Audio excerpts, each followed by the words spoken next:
Hey, in this video, I'll actually show you how to see what you're listening to on Spotify, how to show what you're listening to on Spotify, on Discord. So what you want to do is like the video if you appreciate that, subscribe if you're new, and also comment down below if you have any questions whatsoever. I'll try to get back to them ASAP in the comment section down below. So on Discord, when you go on a server, let's choose this server, and you can see some people in it.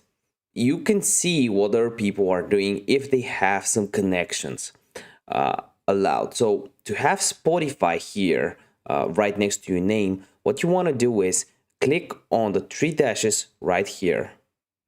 Click on your profile picture at the bottom right corner, and you want to go to connections.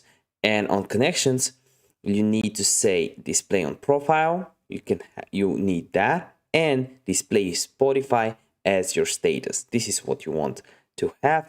And then you have also you want your status to be online. So this is all you need to do. If this video helped you out, give it a like. See you in the next one.